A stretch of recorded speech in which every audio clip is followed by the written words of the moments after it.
So Nintendo stocks seems to be confusing all experts. It's the weirdest thing we've seen in a while because while it seems like Nintendo is doing well, their sales are good, they pretty much own Japan at this point.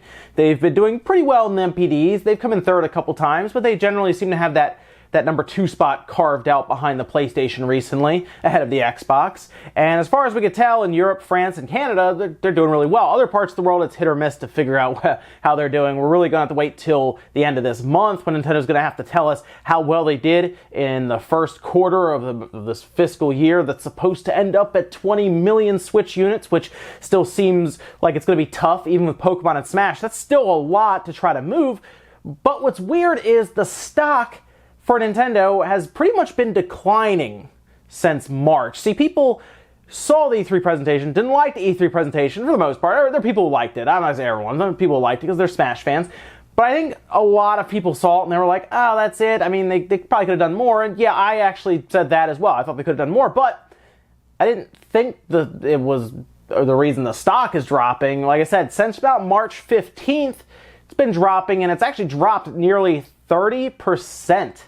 That's a lot. That's not a little bit. That's quite a bit for Nintendo stock to drop. Since E3's presentation on June 12th, it's dropped roughly 16 to 17%. So it's dropped actually quite a bit from there, but even before then, it's been dropping. And that's pretty much left a lot of firms that their job is to analyze stocks and explain what is happening. Why are investors pretty much selling and moving on from Nintendo right now?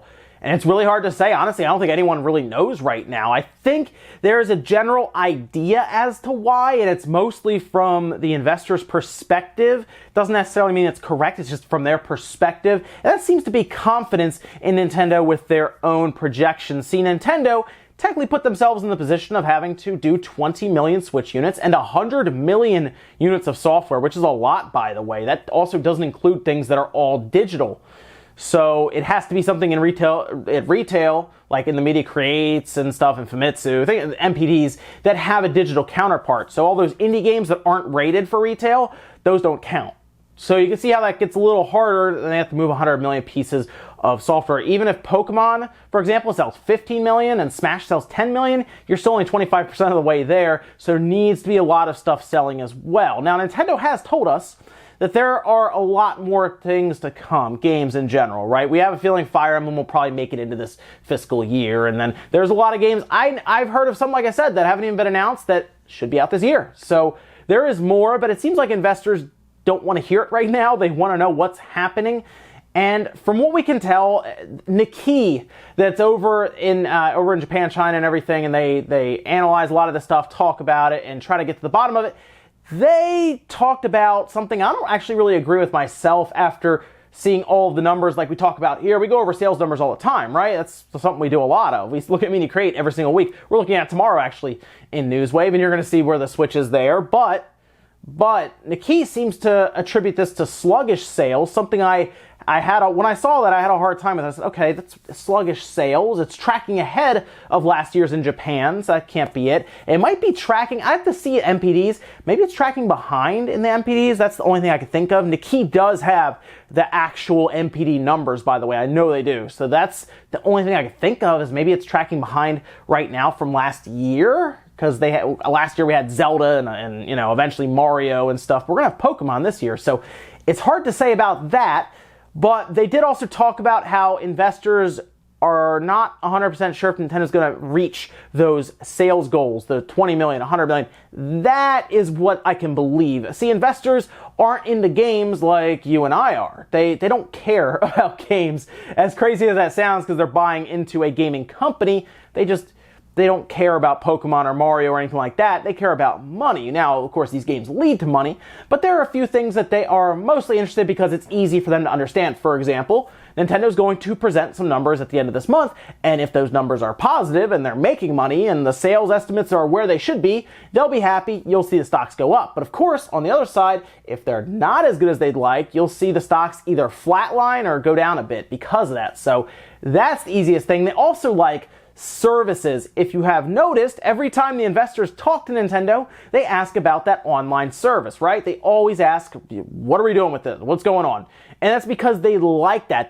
Think about that. That's almost free money for Nintendo. That $20 a year, they're basically offering us online with, a service and cloud saves, but that is where a lot of money can be made, and the investors know that, and they want to know more, and Nintendo isn't being as forthcoming with their investors. In fact, if you look at a lot of the questions, it's a lot of, we're going to tell you guys eventually, a little later on, trust us. So there you go.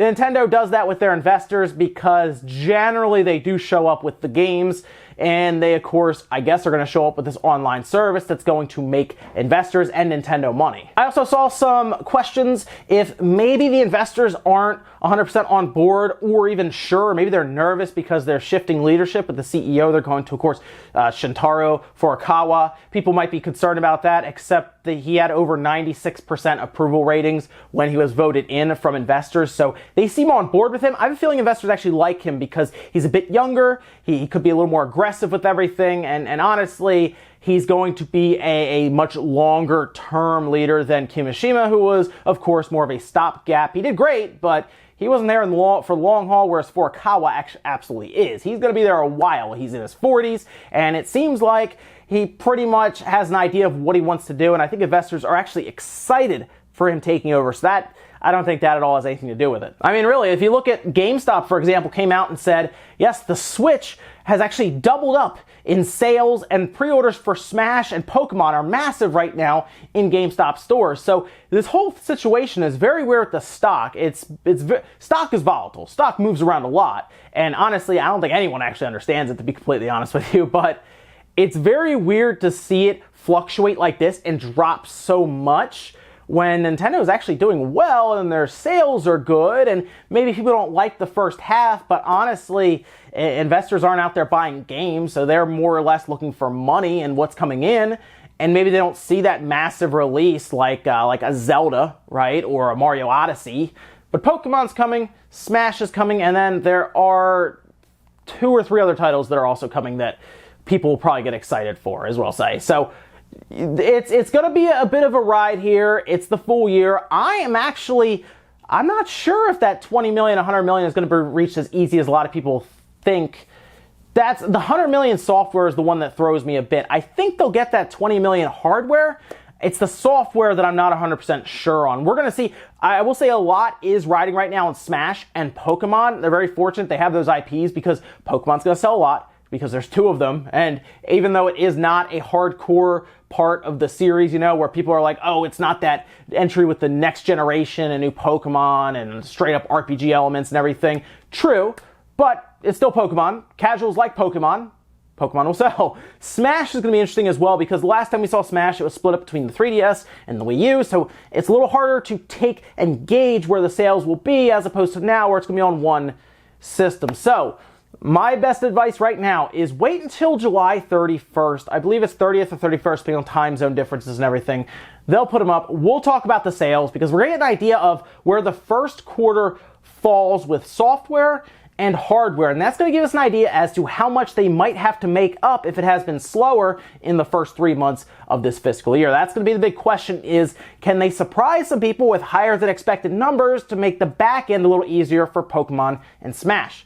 And we're going to find out. Seriously, in a couple weeks, we're going to find out about that one. So stay tuned here. We'll keep an eye on it. Tomorrow we'll look at Media Creates. Surprise, the Switch did well. It was one again. It's been one pretty much since Monster Hunter week, I think, for the PS4. And then the week after, and then the PS4 pretty much dropped back down. So yeah, the Switch owns Japan. And that's interesting because we're talking about the Japanese stock exchange right now. You figure they'd be excited for it. But hey, there you go. Let me know what you guys think about the stock market, this whole situation around Nintendo. Do you think it's weird that the stocks have been declining since March? Now, I will say they're still well above what they were right around. They were around like 24,000 yen or so per share, whereas obviously they're much higher than that now, in like 35,000 or so. So they're still well above what they were at when the Switch launched. So they're not really panicking or getting worried, because they're still well above where they were when the Switch launched. And honestly, when holidays hit and sales really start to jump and things are moving, you'll see the stock continue to go up as well. So we'll see. Let me know what you guys think about this whole situation. Make sure you guys hit the like button if you enjoyed it, dislike it if not, and I'll see you guys in the next video.